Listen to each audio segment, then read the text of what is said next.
একজন দরিদ্র বৃদ্ধা মহিলার সামনে মাথা নত করল এক ইন্সপেক্টর। কারণটা জানার পর পুরো গ্রাম স্তব্ধ হয়ে গেল।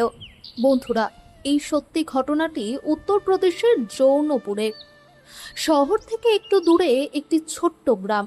বাইরে থেকে যতটা শান্ত দেখায়, ভেতরে ততটাই নীরব আর নির্দয়। সেই গ্রামের একেবারে শেষ প্রান্তে ছিল একটি পুরনো কাঁচা বাড়ি, সময়ের আঘাতে যার দেওয়ালগুলো প্রায় ভেঙে পড়ার মতো হয়ে গেছে। কিন্তু সেই বাড়ির উঠোনে বসে থাকা এক বৃদ্ধা মহিলা এখনও নিজের মর্যাদা অটুট রেখেছিলেন। তার বয়স প্রায় 70-এর কাছাকাছি। সাধারণ একটি শাড়ি, মাথায় হালকা আঁচল, হাতে বয়সের ক্লান্তি স্পষ্ট, কিন্তু চোখে ছিল এক অদ্ভুত স্থিরতা, যেন জীবন অনেক কিছু কেড়ে নিয়েছে, তবুও তার আত্মসম্মান কেড়ে নিতে পারেনি। গ্রামের মানুষ তাকে শুধু ঠাকুমা বলে ডাকত। কেউ কখনো তার আসল নাম জানার চেষ্টা করেনি, না তার জীবনের গল্প।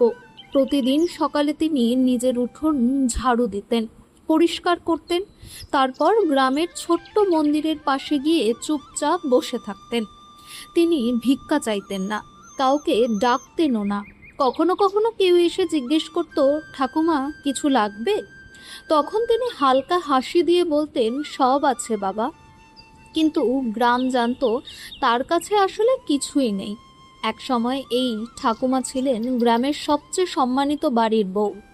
বড় বাড়ি, প্রশস্ত উঠোন, সন্ধ্যায় দরজার সামনে বসে লোকজন তার কাছে পরামর্শ নিতে আসতো। কিন্তু সময় বদলালো, একে একে সব কিছু হাতছাড়া হয়ে গেল। স্বামীর মৃত্যু হলো, ছেলে পড়াশোনা করে শহরে চলে গেল। যখন সে ফিরে এলো, তখন তার সঙ্গে এসেছিল নতুন চিন্তা আর নতুন জীবন। বাড়িতে বউ এলো, পরিবেশ বদলে গেল, আর ধীরে ধীরে ঠাকুমা সেই বাড়িতে অপ্রয়োজনীয় হয়ে পড়লেন। একদিন কোনো ঝগড়া ছাড়াই, কোনো আওয়াজ ছাড়াই ঠাকুমা বাড়ি ছেড়ে চলে গেলেন। কেউ তাকে থামায়নি, কেউ কিছু জিজ্ঞেসও করেনি। গ্রামের একেবারে শেষ প্রান্তে এসে তিনি নিজের জন্য ছোট্ট একটি ঝুপড়ি বানিয়ে নিলেন। সময় কেটে গেল, গ্রাম বদলে গেল, কিন্তু ঠাকুমার জীবন সেই সরলতার মাঝেই আটকে রইল। এমন সময়ে গ্রামে একটা হইচই শুরু হলো। খবর এলো গ্রামে নতুন ইন্সপেক্টর আসছেন। শোনা গেল তিনি খুব কঠোর, নিয়মের ব্যাপারে আপোষহীন, আর কারো সুপারিশ মানেন না। গ্রামবাসীদের কাছে এই খবরটা যেন ভয়ের মতো ছিল, কারণ এখানে অনেক কিছুই ছিল যা কাগজে কলমে ঠিক ছিল না। ইন্সপেক্টর আসার দ্বিতীয় দিন থেকেই গ্রামে পুলিশের টহল বেড়ে গেল।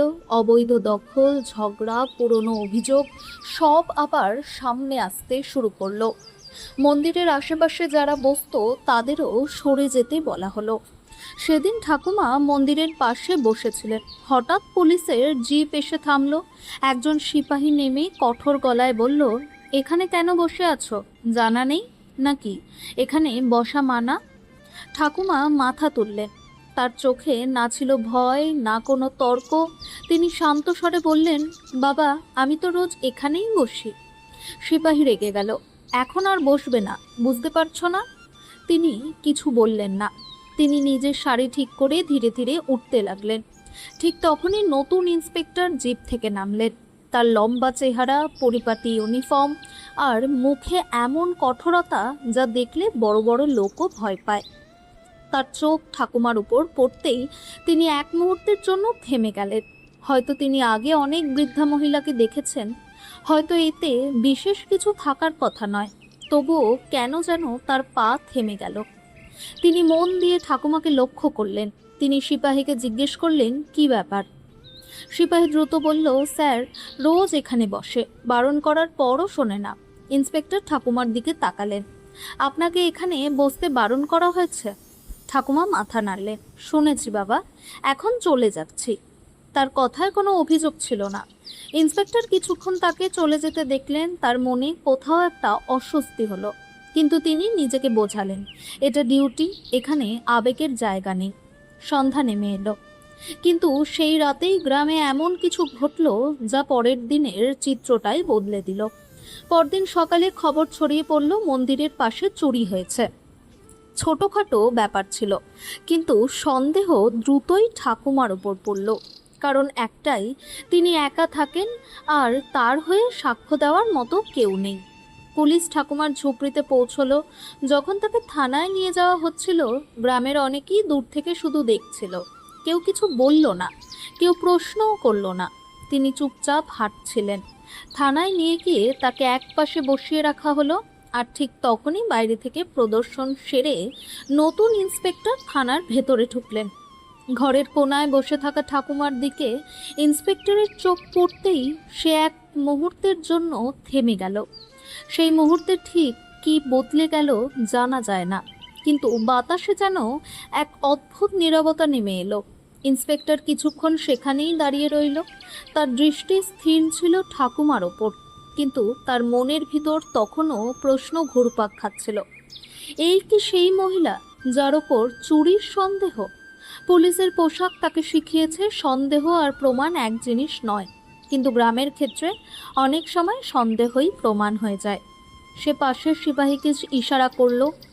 জিজ্ঞেস করেছ? হ্যাঁ স্যার, কিন্তু কিছুই বলছে না, সিপাহী উত্তর দিল। ইন্সপেক্টর এগিয়ে গেল, একটা চেয়ার টেনে ঠাকুমার সামনে বসে পড়ল। এবার তার গলায় আগের মতো কঠোরতা ছিল না, শুধু সরলতা ছিল। আপনার নাম? ঠাকুমা ধীরে মাথা তুললেন। মঙ্গলা দেবী। তিনি বললেন, মন্দিরের কাছে চুরি হয়েছে। ইন্সপেক্টর বলল, লোকজন বলছে আপনি আশেপাশেই ছিলেন। ঠাকুমা একটুও না ঘাবড়ে উত্তর দিলেন, আমি তো রোজই সেখানে থাকি বাবা। তার মুখে কোনো চালাকি ছিল না, কিন্তু তার চোখ ছিল একদম পরিষ্কার, গলায় ভয়ের চিহ্ন নেই। ইন্সপেক্টর কিছুক্ষণ তাকে লক্ষ্য করলো। সে বহু অপরাধী দেখেছে, তাদের চোখ অনেক কিছু বলে দেয়, কিন্তু ঠাকুমা চোখে ছিল অন্য কিছু। আপনার কাছে কোনো গয়না, টাকা কিছু পাওয়া গেছে? না বাবা, তিনি শান্তভাবে বললেন, আমার যা আছে সবই গায়ে পড়া। সিপাহী একটা রিপোর্ট এগিয়ে দিল। সেখানে তেমন কিছুই ছিল না, শুধু সন্দেহ, অনুমান আর কয়েকজন গ্রামের লোকের বয়ান। ইন্সপেক্টরের কাছে সব কিছুই অসম্পূর্ণ মনে হলো। তবুও নিয়ম মেনে ঠাকুমাকে থানায় বসিয়ে রাখা হলো। থানার বাইরে ভিড় বাড়ছিল। কেউ ফিসফিস করছিল, একা থাকে, কিছু না কিছু তো করেই থাকবে। বুড়ি বলে কি হয়েছে? এই কথাগুলো ইন্সপেক্টরের কানে গেল। ভেতরে কোথাও যেন খচখচ করতে লাগলো। সে বাইরে এসে সবাইকে ধমক দিয়ে সরিয়ে দিল, তারপর আবার ভিতরে ফিরে এলো। ঠাকুমা তখনও একইভাবে বসেছিলেন। তিনি ইন্সপেক্টরের দিকে তাকিয়ে খুব শান্ত স্বরে বললেন, বাবা, যদি আমার কোনো ভুল হয়ে থাকে বলে দিও, আমি কোথাও পালাবো না। এই কথাটা শুনে ইন্সপেক্টর যেন ভেতর থেকে কেঁপে উঠল। সে জানতো অপরাধীরা সাধারণত পালানোর কথা ভাবে, অজুহাত দেয়, নিজেদের বাঁচানোর চেষ্টা করে, কিন্তু এই মহিলা কিছুই করছেন না, শুধু বিশ্বাস রাখছেন। ঠিক তখনই থানার এক পুরনো কর্মচারী ভেতরে ঢুকলো। ঠাকুমাকে দেখে সে থমকে গেল। স্যার, এ তো মঙ্গলা ঠাকুমা। ইন্সপেক্টর তাকালো, তুমি চেনো? কর্মচারী মাথা নাড়ল। পুরো গ্রাম চেনে স্যার, খুব ভালো মানুষ, কখনো কারোর সঙ্গে উঁচু গলায় কথা বলেনি। তবে অনেক বছর আগে একটা পুরনো মামলা এখানে নথিভুক্ত হয়েছিল। ইন্সপেক্টরের ভুরু কুঁচকে গেল। কি মামলা? কর্মচারী কাঁধ ঝাঁকালো। একা আর গরিব, এই তো। এই দুটো শব্দ যেন ইন্সপেক্টরের ভেতরে গভীরভাবে ঢুকে গেল। একা আর গরিব। সে আবার ঠাকুমার দিকে তাকালো। আপনি এখানে একা থাকেন? হ্যাঁ বাবা, এখন এটাই আমার জীবন। ঠাকুমা বললেন।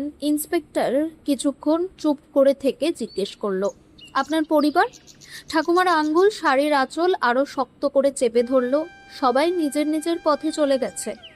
এই উত্তরে কোনো অভিযোগ ছিল না, যেন বহুবার এই প্রশ্ন শুনে একই উত্তর দিয়েছেন। হঠাৎ থানায় ফোন বেজে উঠল। জরুরি কাজে এসপি সাহেব ইন্সপেক্টরকে ডেকেছেন। কিছু সময়ের জন্য তাকে থানার বাইরে যেতে হলো, কিন্তু বাইরে তখন গুঞ্জন থামেনি। গুজব ছড়াচ্ছিল। কেউ বলছে ঠাকুমাকে ছেড়ে দেওয়া হবে, কেউ বলছে জেলে পাঠানো হবে।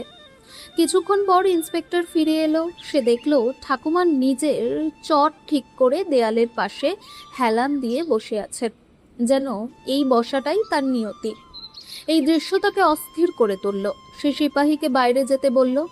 এখন ঘরে শুধু ইন্সপেক্টর আর ঠাকুমা। আপনি ভয় পাচ্ছেন না? সে জিজ্ঞেস করলো। ঠাকুমা শান্ত গলায় বললেন, ভয় পাওয়ার মতো কিছু আর বাকি নেই বাবা। এই কথা শুনে ইন্সপেক্টরের দৃষ্টি নরম হয়ে এলো।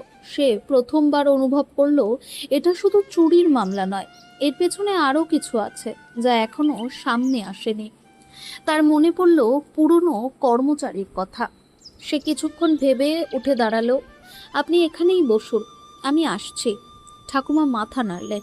ইন্সপেক্টর ঘর থেকে বেরিয়ে গেল, কিন্তু তার পদক্ষেপ ভারী ছিল। সে থানার পুরনো রেজিস্টারের ঘরে ঢুকল। ধুলোমাখা আলমারিতে গ্রামের পুরনো অভিযোগ আর নথিপত্র রাখা ছিল। সে কাউকে কিছু না জানিয়ে কয়েকটা ফাইল বের করলো। নাম দেখতে দেখতে হঠাৎ মঙ্গলা দেবীতে তার আঙ্গুল থেমে গেল। সে গভীর শ্বাস নিয়ে ফাইল খুলল। বহু বছরের পুরনো একটি রিপোর্ট, একটা পারিবারিক বিবাদ, খুব ছোট্ট অভিযোগ যা কোনো ব্যবস্থা ছাড়াই বন্ধ করে দেওয়া হয়েছিল। অভিযোগকারী মঙ্গলা দেবী, সামনে লেখা পারিবারিক বিষয়, সমঝোতার চেষ্টা করে নিষ্পত্তি। ইন্সপেক্টর আবার সেখানে ফিরে এলো। ঠাকুমা আগের মতোই বসেছিলেন। তাকে দেখে হালকা মাথা তুললেন, যেন জানতে চাইছেন কিছু জানা গেল। ইন্সপেক্টর সামনে চেয়ার টেনে বসলো। এবার তার গলায় আগের কঠোরতা নেই। আপনি কখনো আপনার বাড়ির বিরুদ্ধে অভিযোগ করেছিলেন? ঠাকুমার চোখ কয়েক মুহূর্তের জন্য বন্ধ হয়ে গেল, যেন পুরনো কোনো ক্ষত আবার ছুঁয়ে দেওয়া হয়েছে। তিনি ধীরে বললেন, হ্যাঁ বাবা, অনেক আগে। কি হয়েছিল? ইন্সপেক্টর জিজ্ঞেস করলো। ঠাকুমা গভীর শ্বাস নিলেন। স্বামী চলে যাওয়ার পর ছেলেই ছিল ভরসা। পড়াশোনা করালাম, বড় করলাম। বিয়ে হলে মনে হয়েছিল আবার ঘর ভরে উঠবে। তিনি একটু থামলেন, তারপর বললেন, কিন্তু কিছু ঘর শব্দে ভাঙে না, নীরবতায় ভেঙে যায়। তার গলায় স্থিরতা ছিল, কিন্তু কথায় বছরের পর বছর জমে থাকা কষ্ট। তিনি বলতে লাগলেন কিভাবে বউ আসার পর বাড়ির পরিবেশ বদলালো, কিভাবে প্রতিটি কথায় তিরস্কার বাড়তে লাগলো, কিভাবে ধীরে ধীরে তার ঘর, খাবার, অধিকার সব ছোট হতে লাগলো। ইন্সপেক্টর জিজ্ঞেস করলো, আপনার ছেলে কিছু বলতো না? ঠাকুমার আঙ্গুল আঁচল মুচড়াতে লাগলো। সে দুই পথের মাঝে দাঁড়িয়েছিল, আর যে চুপ থাকে সেই সবচেয়ে বেশি ভেঙে দেয়। এই কথা শুনে ইন্সপেক্টরের চোখ নরম হয়ে গেল। সে ধীরে জিজ্ঞেস করলো, তারপর কি হলো? ঠাকুমা কিছুক্ষণ চুপ থেকে বললেন, একদিন ছেলে আর বউ শুধু বলল, মা, এখন তোমার এখানে থাকা ঠিক নয়। ইন্সপেক্টরের ভুরু কুঁচকে গেল। ঠাকুমা বললেন, কোনো ঝগড়া হয়নি, কোনো উচ্চস্বরে কথা নয়, শুধু একটা সিদ্ধান্ত নিয়েছিল। তিনি মাটির দিকে তাকিয়ে শান্তভাবে বললেন, ছেলে বলল বাড়ি ছোট হয়ে গেছে, বউ বলল বয়স হয়েছে, অন্য কোথাও আরাম পাবে। ইন্সপেক্টর কিছু বলতে পারল না। ঠাকুমা হালকা হেসে বললেন, আমি কিছু বলিনি মা, যদি প্রশ্ন করতে শুরু করে তবে ঘর ভেঙে যায়। তার গলায় কোনো তিক্ততা ছিল না, ছিল শুধু সেই কঠিন সত্য যা অনেক মায়ের ভাগ্যে জোটে। কিছুক্ষণ দুজনেই চুপ করে রইল। ঠিক তখন দরজায় টোকা পড়ল। সেই পুরনো কর্মচারী ভেতরে ঢুকলো। স্যার, বাইরে গ্রামের লোকজন জড়ো হচ্ছে। ইন্সপেক্টর বাইরে এলো। থানার সামনে ভিড়, কেউ ফিসফিস করছে, কেউ অভিযোগ তুলছে, কেউ বলছে ছেড়ে দিলে খারাপ বার্তা যাবে, আবার কেউ বলছে বুড়ি মানুষ কী বা চুরি করবে। ইন্সপেক্টর সবাইকে চুপ করালো। এবার তার গলায় শুধু কঠোরতা নয়, কর্তৃত্ব ছিল। মামলাটা তদন্তে আছে, অযথা গুজব ছড়ানোর দরকার নেই। সে আবার ভেতরে ফিরে এলো। তার মনে একটা সিদ্ধান্ত ধীরে ধীরে তৈরি হচ্ছিল, কিন্তু সে জানতো এই সিদ্ধান্ত তাড়াহুড়ো করে নেওয়া যাবে না। সবকিছু জানার পরও ইন্সপেক্টর নিয়ম অনুযায়ী তাকে জিজ্ঞেস করলো, মন্দিরের পাশে কেন বসতে? ঠাকুমার মুখে হালকা হাসি ফুটে উঠল। সেখানেই শান্তি পাই বাবা, আর মানুষজন যাতায়াত করে, একাকিত্বটা একটু কম লাগে। ইন্সপেক্টর মাথা নাড়ল। আপনার কি কোনো সহায়তার দরকার? ঠাকুমা তার দিকে তাকালে। এবার একটু দৃঢ় গলায় বললেন, সহায়তা নয় বাবা, সম্মান চাই। এই কথাগুলো ইন্সপেক্টরের হৃদয়ে গিয়ে বাজল। সে বুঝে গেল এটা শুধু চুরির তদন্ত নয়, এটা সেই সমাজের গল্প যাদের আমরা প্রায়ই চোখের আড়ালে রাখি। ঠিক তখনই এক সিপাহী হুড়মুড়িয়ে ভেতরে ঢুকলো। স্যার, চুরি যাওয়া জিনিস অন্য একজনের বাড়ি থেকে পাওয়া গেছে। ইন্সপেক্টরের চোখ তীক্ষ্ণ হয়ে উঠল। সে ঠাকুমার দিকে তাকালো। ঠাকুমা শান্ত ছিলেন, যেন আগে থেকেই সব জানতেন। ইন্সপেক্টর বেরিয়ে যাওয়ার আগে বলল, আপনি এখানেই বসুন। তিনি মাথা নাড়লেন। কিছুক্ষণের মধ্যেই ইন্সপেক্টর তার টিম নিয়ে সেই বাড়ির দিকে রওনা দিল যেখান থেকে চুরি যাওয়া জিনিস পাওয়া গেছে। কিন্তু তার ভেতরে তখন আরেকটা দায়িত্ব জন্ম নিয়েছে, শুধু অপরাধে ধরার নয়, সত্যের পাশে দাঁড়ানোর। যে বাড়ি থেকে চুরি যাওয়া জিনিস পাওয়া গিয়েছিল তার সামনে ভিড় জমে গিয়েছিল। ইন্সপেক্টর পৌঁছতেই সেই যুবক বারবার নিজের নির্দোষিতা প্রমাণ করতে লাগলো, কিন্তু তার মুখে ভয়ের ছাপ স্পষ্ট ছিল। ইন্সপেক্টর কোনো হইচই না করে, কোনো নাটক না করে সিপাহীদের ইশারা করলো, আর কিছুক্ষণের মধ্যেই সত্য সামনে এসে গেল। ঠাকুমা চুরি করেনি, চুরি করেছে ওই যুবকই। আর সেই যুবকই প্রথমে ঠাকুমার ওপর সন্দেহ করেছিল, কারণ সে ভেবেছিল ও তো একা আর গরিব, কে আর খোঁজ নেবে। এই খবর গ্রামে ছড়িয়ে পড়তেই সবার চোখ নিচু হয়ে গেল। যারা কিছুক্ষণ আগেও মাইকে অপমান করছিল তাদের কথা গলায় আটকে গেল। ইন্সপেক্টর আবার থানায় ফিরল, ধীরে ধীরে থানার ঢুকলো। ঠাকুমা তখনও একইভাবে বসে আছেন, যেন বাইরে কিছুই ঘটেনি। তিনি শুধু জিজ্ঞেস করলেন, সত্যিটা পাওয়া গেল তো বাবা? ইন্সপেক্টর কিছুক্ষণ চুপ করে দাঁড়িয়ে রইল, তারপর হঠাৎ এমন কিছু করলো যা কেউ কল্পনাও করেনি। সে নিজের টুপি খুলে রাখলো, এক পা এগিয়ে এসে ঠাকুমার সামনে হাঁটু গেড়ে বসে পড়ল। সে দুই হাত জোর করে মাথা নিচু করল। থানার বাইরে দাঁড়িয়ে থাকা সিপাহীরা স্তব্ধ হয়ে গেল। থানার ভেতর নেমে এলো গভীর নীরবতা। ইন্সপেক্টরের ভারী গলায় কথা ভেসে এলো, ঠাকুমা, আমার সিপাহীদের আর হয়তো আমারও ভুল হয়েছে। আমরা আপনাকে না জেনে না বুঝে অপরাধী ভেবেছিলাম। ঠাকুমা হতবাক হয়ে গেলেন। আর না বাবা, এ কি করছো, ওঠো। কিন্তু ইন্সপেক্টরের চোখ দিয়ে জল গড়িয়ে পড়ছিল। আপনার সামনে নয় ঠাকুমা, সেই মানসিকতার সামনে মাথা নিচু করছি, যে মানসিকতা প্রতিবার গরিব, বৃদ্ধ আর একাকী মানুষকে প্রথমেই দোষী বানিয়ে দেয়। ঠাকুমা কাঁপা হাতে তার মাথায় হাত রাখলেন। বাবা, মানুষ যদি নিজের ভুল বুঝতে পারে সেটাই সবচেয়ে বড় বিচার। থানার বাইরে এই দৃশ্য দেখে অনেকের চোখ ভিজে গেল। কেউ মোবাইল নামিয়ে নিল, কেউ মাথা নিচু করলো। সেদিন গ্রাম প্রথমবার দেখল পোশাক শুধু দাপটের জন্য নয়, নম্রতার জন্য। ইন্সপেক্টর উঠে দাঁড়ালো। এখন আপনি এখানে আর থাকবেন না, সে বলল। ঠাকুমা সঙ্গে সঙ্গে না করলেন। না বাবা, আমি কারোর বোঝা হতে চাই না। ইন্সপেক্টর শান্তভাবে বলল, বোঝা নয়, আপনি আমাদের দায়িত্ব। সেদিন ইন্সপেক্টর শুধু একজন অপরাধীকে গ্রেফতার করেনি, সে পুরো গ্রামকে একটা আয়না দেখিয়েছিল। সে ঠাকুমাকে সরকারি বৃদ্ধ সহায়তা প্রকল্পের সঙ্গে যুক্ত করলো, তার স্বাস্থ্য পরীক্ষা করালো, আর সবচেয়ে গুরুত্বপূর্ণ, তার ছেলেকে থানায় ডেকে পাঠালো। ছেলে যখন এলো তার চোখ মাটিতে নেমেছিল। সামনে বসে আছেন সেই মা যাকে সে একদিন চুপচাপ বাড়ি থেকে বের করে দিয়েছিল।